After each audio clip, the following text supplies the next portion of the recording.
Let's now head over to the Dirty Dogs segment of the show. Honestly, becoming one of my favorite very quickly. Um, on the year, we're 4-12. Okay, picking underdogs, and the rule with these underdogs, they have to be a point spread of greater than 10, right? So we can't just be like, oh, I'm gonna take Alabama plus 1.5. No, that's not how it works. All right. These are big boys. These are big boy spreads, teams that potentially we're seeing as undervalued. And there's a lot more of them early in the season than late in the season. So I think that's part of the reason why we've had the success that we've had. But I mean, 4-12 with up 2.65 units. Now, to be clear, we use units as a way of tracking how we do. We don't actually bet on the dirty dogs. The bets come for the best bets, all right, at the counter. All right, we'll get there in just a second here, but we got four of them, two from each of us. I'll lead it off here.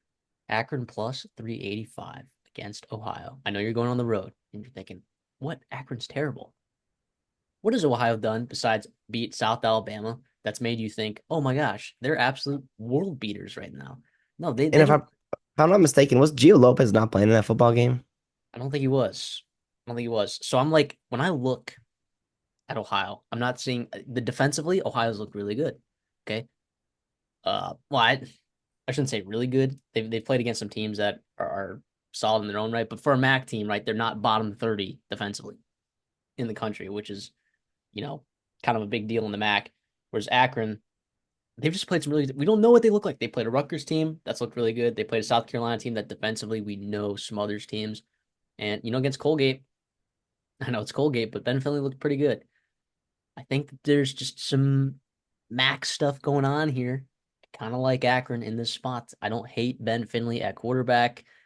Um, they've thrown the ball okay at times, and if you're gonna get Ohio, it's probably through the air. Who's led up 250 yards a game through the air and five passing touchdowns. So I kind of like it at plus 385. I don't hate that at all. I don't hate that at all.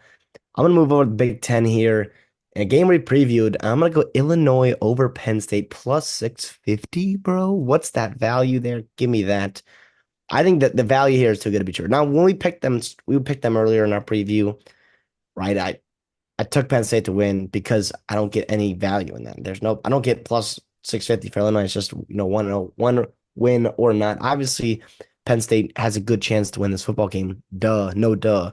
But damn, man, there's a lot of paths to victory for Illinois to win this game. A lot of paths that have been almost proven in this season that either team, I think, can either struggle to stop the pass as Penn State can, or Illinois being able to create explosive plays defensively right to the air and also offensively. Yeah, even on the road here, hostile environment. I love this. I think Luke Altmaier might be a better quarterback than Drew Allar. I think the coaching matchup is going to be something super, super intriguing. And dang, man, Illinois has impressed me physically, how they have played against the run, against certain football teams. And let's go. I think it's going to be a great game here. Plus 650s, great value. I love it. Yeah, I love that pick from you. I mean, folks, we draft these before the show, so we know each other's picking, but we do have a draft of sorts. It didn't used to be like that. I used to just take all the good ones and then left Christopher the crumbs, but we draft them now. So, and with a third pick, I mean, I took a South Alabama plus 900. Are Yeah, you love kidding that. me? They're playing against LSU, all right?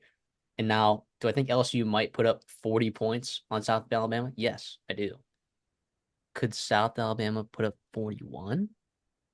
Also, yes. All right. I know I just kind of dogged on South Alabama or Ohio's win over South Alabama, but the reality is LSU's defense has been pretty susceptible to the pass this year.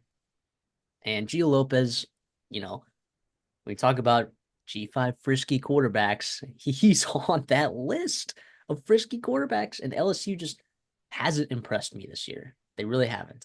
They kind of did against USC. I thought their defense looked a little bit more improved than it did the year before, but as we've gone on, I wasn't super impressed with their performance against UCLA. I wasn't impressed with their performance against Nichols of all school. I mean, if you're not good against Nichols, all right, what happens when you get dimed by Gio Lopez? So I'm just give me South Alabama plus 900. Oh my gosh, if we hit that, I mean, we're set for a couple weeks here in terms of units. But yeah, love That that. would Listen, that was one I would was going to absolutely do. We talked about our draft in this. Yeah, that was going to be mine. The value there is incredible.